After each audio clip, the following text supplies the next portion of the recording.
بسم اللہ الرحمن الرحیم والحمد للہ رب العالمین الرحمن الرحیم مالک یوم الدین واشهد ان لا الہ الا اللہ وحدہ لا شریک لہ واشهد ان محمدا عبدہ ورسولہ ادى الرسالہ وبلغ الامانہ ونصح الامة وتركها على المحض على البيضاء ليلها كنهارها لا يزيغ عنها الا هالك صلوات الله وسلامه عليه وعلى آله وعلى اصحابه ومن اهتدى بهديه واستنى بسنته الى يوم الدين اما بعد۔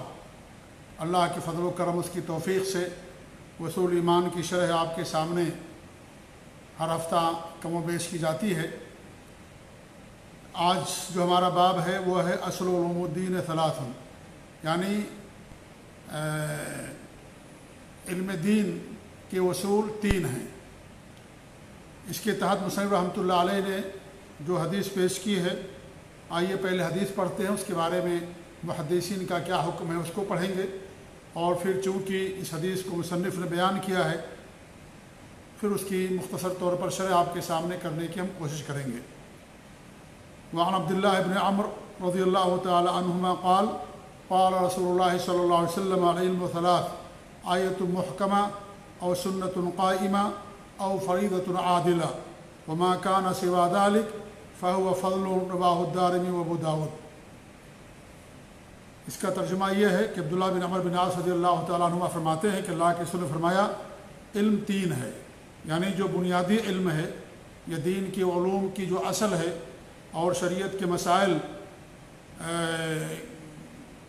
جس طریقے سے انسان کے لیے سیکھنا ضروری ہے، جن چیزوں سے وہ تین ہیں۔ آیت محکمہ، محکم آیت، او سنت قائمہ یا ثابت شدہ سنت، او فریضۃ عادلہ یا عدل و انصاف پر مبنی فرض۔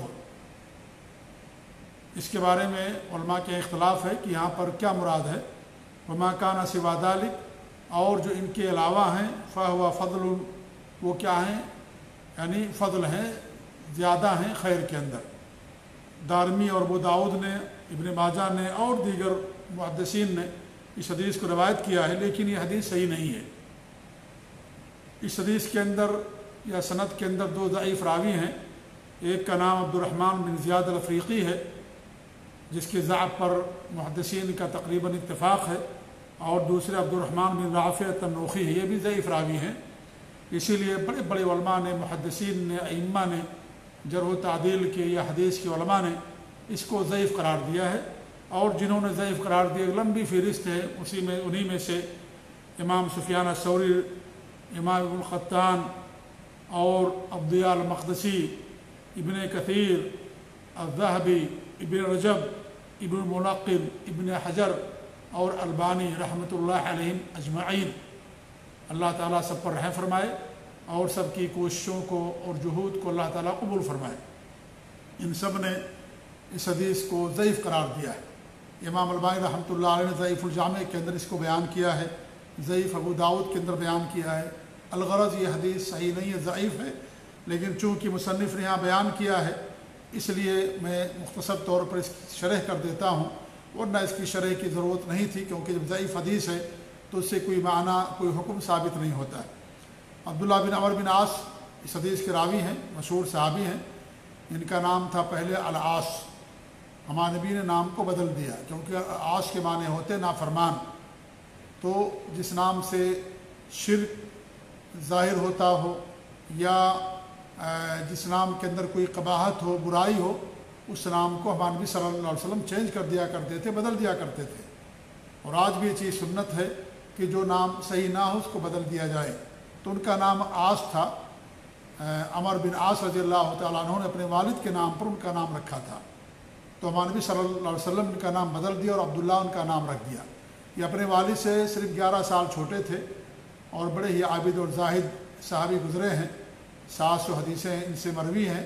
سن 55 ہجری میں ان کی وفات ہوئی، عبداللہ بن عمر بن عاص رضی اللہ تعالیٰ عنہ کی۔ یہی وہ صحابی جن کے بارے میں ہمارے نبی نے فرمایا تھا کہ 3 دن سے اگر کم میں قرآن ختم کرو گے تو اس کا معنی اور مطلب تمہیں سمجھ میں نہیں آئے گا۔ اور صوم داؤد رکھنے کے لیے ان کو حکم دیا تھا۔ صوم داؤد کا مطلب یہ ہے کہ ایک دن روزہ رکھنا، ایک دن روزہ نہ رکھنا۔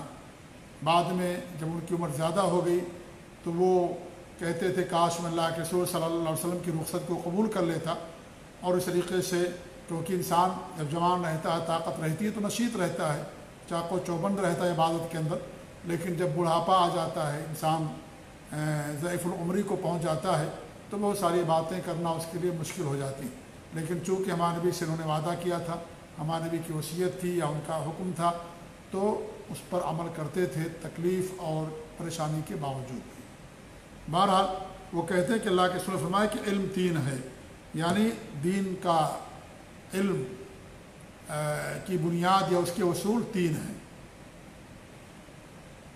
ایک تو آیت محکمہ، محکم آیت۔ محکم کا مطلب یہ ہے کہ جو منسوخ نہ ہو، متشابہ نہ ہو، جس کا معنی واضح ہو اور وہ اپنے معنی کو بیان کرنے میں کسی دوسری چیز کی ضرورت اسے نہ ہو، اسے محکم کہتے ہیں۔ ایک دم واضح، ایک دم واضح، جی ہاں، جس میں کوئی منسوخ نہ ہو، کیونکہ منسوخ پر عمل کرنا یہ حرام ہے، اور منسوخ پر وہی عمل کرتے ہیں جو گمراہ لوگ ہوتے ہیں۔ اسے متشابہ پر عمل وہی کرتے ہیں جو گمراہ لوگ ہوتے ہیں، اور جو صحیح عقیدے اور منہج کے لوگ ہوتے ہیں وہ سب پر ایمان رکھتے ہیں، متشابہ پر بھی ایمان رکھتے ہیں، لیکن عمل محکم پر ہوتا ہے۔ اور متشابہ کا مطلب یہ ہے، کئی معنی ہے متشابہ کا۔ ایک معنی تو یہ ہے کہ جس کا علم اللہ تعالیٰ کے سوا کسی کے پاس نہ ہو، جیسے عرش ہے، کرسی ہے، اس کی کیا نام ہے، اس کی اصلیت کے بارے میں، کیفیت کے بارے میں اللہ تعالیٰ کے علاوہ کوئی نہیں جانتا ہے۔ حروف المقطعات ہیں، الف لام میم، حام میم، یہ جو بہت ساری صورتوں کے شروع میں جو حروف مقطعات ہیں ان کا علم اللہ تعالیٰ کے سوا کسی کے پاس نہیں ہے۔ تو کچھ متشابہات ایسے جن کا علم اللہ کے پاس کے سوا کسی کے پاس نہیں ہے۔ کچھ متشابہات ایسے ہوتے ہیں جو بعض لوگوں پر اس کا حکم مخفی ہوتا ہے، لیکن جو علماء ہوتے ہیں، راسخین فی العلم ہوتے ہیں، وہ ان کا معنی اور مطلب سمجھتے ہیں۔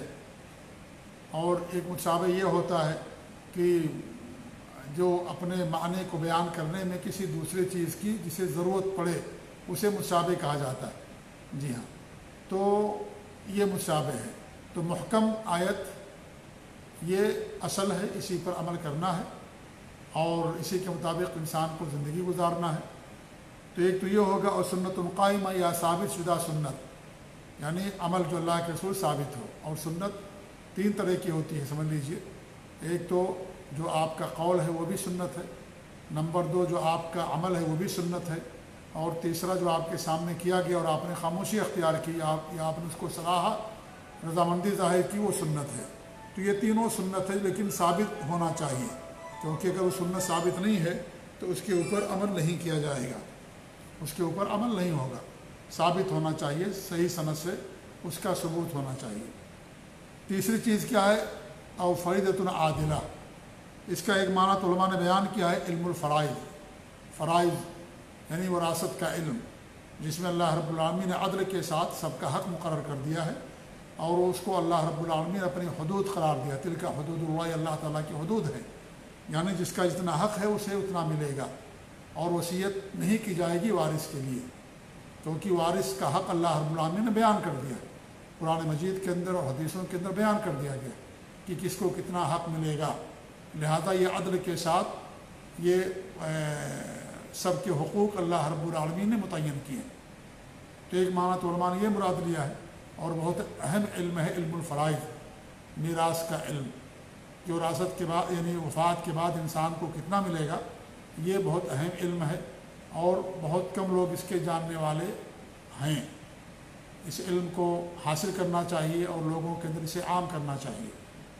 دوسری چیز کیا ہے؟ یہ دوسرا معنی علماء نے بیان کیا، قیاس، یعنی جو کتاب اللہ سے یا سنت رسول سے جو احکام مستنبط کیے جائیں، صحیح جو قیاس ہو وہ مراد ہے یہاں پر بعض علماء نے لیا ہے، کیونکہ قیاس بھی حجت ہے، قیاس بھی حجت ہے، لیکن صحیح قیاس ہونا چاہیے، کتاب و سنت سے مستنبط ہونا چاہیے، جی، ایسا نہ ہو کہ کتاب و سنت کے خلاف ہو۔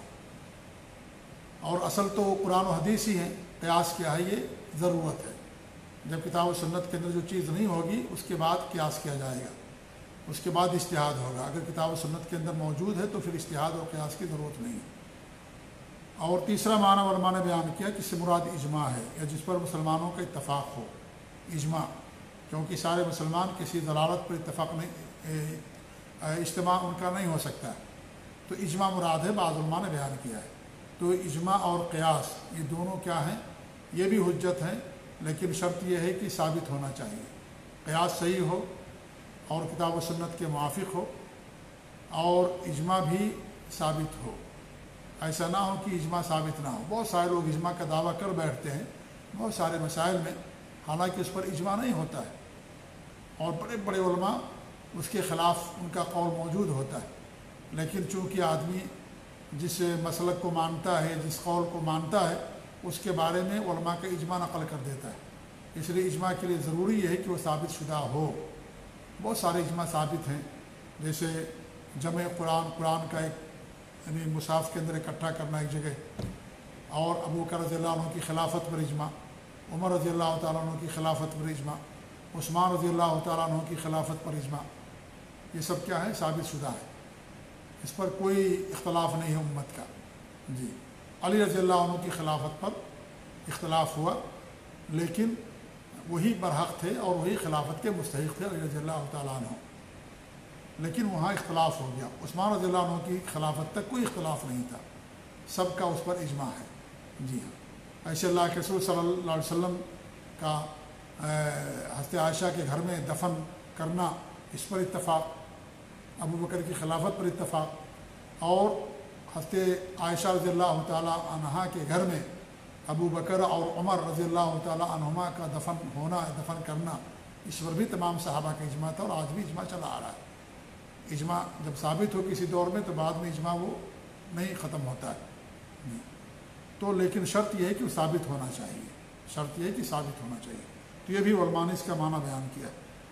اور اس کے علاوہ جو ہے وہ فضل ہے، یعنی خیر کے اندر زیادتی ہے، اصل یہی تین چیزیں ہیں جیسا کہ اس کے اندر بیان کیا کہ بہرحال یہ حدیث صحیح نہیں ہے، جیسا کہ میں نے شروع کے اندر بیان کیا، اور یہ ضعیف روایت ہے، لیکن چونکہ مصنف رحمۃ اللہ علیہ نے اس کو یہاں بیان کیا تھا، اس لیے میں نے اس کی مختصر شرح کر دی آپ کے سامنے، ورنہ ضعیف حدیث قابل حجت یا قابل عمل نہیں ہوتی۔ اللہ تعالی ہم سب کو اپنے نبی کی سنت پر قائم رکھے، اپنے نبی کا اور اپنے دین کا علم حاصل کرنے کی توفیق دے، آمین۔